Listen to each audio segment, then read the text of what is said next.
This all took place during the summer of 2016.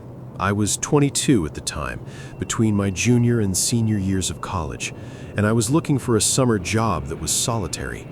I've always been an introvert, and after a noisy semester in a crowded dorm, the idea of spending 3 months alone in nature sounded perfect. I applied for and got a position as a fire lookout for the U.S. Forest Service in a remote part of Northern Idaho. My post was the Quartz Ridge Lookout, a 60-foot metal tower perched on top of a mountain, miles from the nearest paved road. My job was simple: sit in the 14 by 14-foot cabin at the top of the tower, scan the horizon for smoke, and radio in hourly weather reports to the ranger station, which was a 2-hour drive away down a rough logging road. I didn't have electricity or running water, just a propane stove, a battery-powered radio, and a cot. Once the ranger dropped me off in early June, I was completely on my own. For the first month, it was exactly what I wanted. The silence was immense. The only sounds were the wind whistling through the tower's metal grating and the occasional crackle of the radio. I spent my days reading, hiking the immediate trails around the tower base, and staring through the Osborne Fire Finder, a large circular map device used to pinpoint smoke. It was peaceful, almost meditative. The feeling of unease started slowly around the second week of July. It wasn't anything definite at first, just a subtle shift in the atmosphere. You get used to the rhythm of the woods when you're out there alone for that long. You know the sounds the deer make, the patterns of the birds. But I started getting the distinct sensation that the rhythm had changed, that something had entered the environment that didn't belong there. The first concrete incident happened on a Tuesday afternoon. It was a clear, hot day, and I was doing a routine scan of the valleys below with my binoculars. About 4 miles out, in a dense section of timber where there were no designated trails, I caught the flash of something unnatural. It was a bright, artificial blue color, like a plastic tarp or a piece of clothing. I focused my binoculars on the spot. Through the trees, I could make out a figure. It was a person wearing a bright blue poncho, standing perfectly still in a small clearing. They weren't hiking or camping, they were just standing there, facing in my direction. I watched them for about 15 minutes. They didn't move a muscle. I didn't radio it in.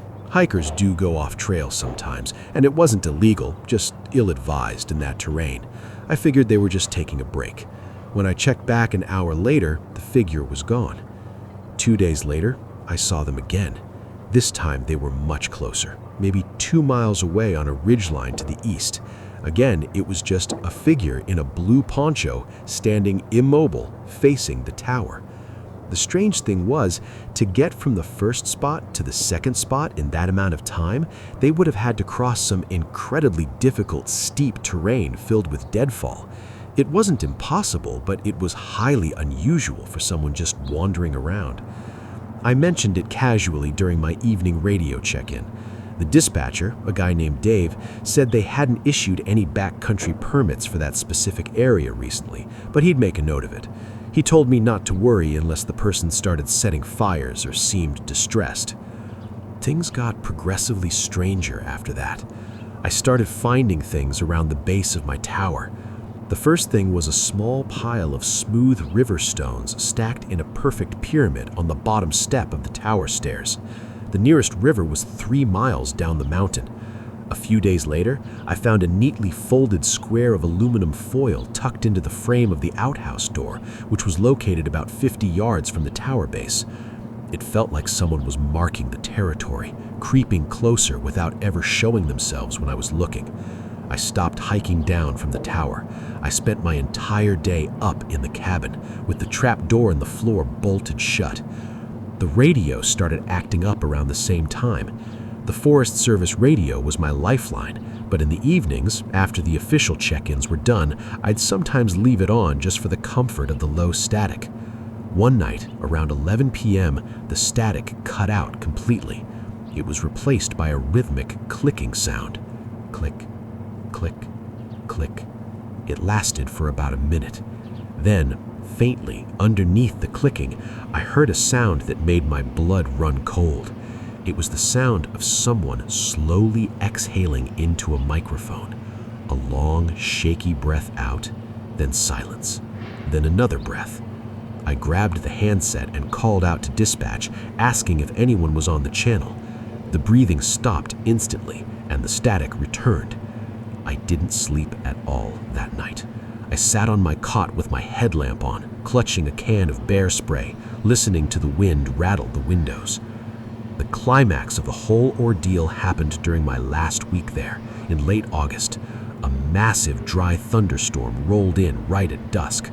The wind was howling, shaking the entire steel structure of the tower, and lightning was striking the ridges all around me.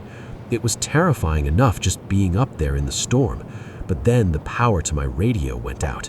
The battery pack had shorted or died. I was completely cut off.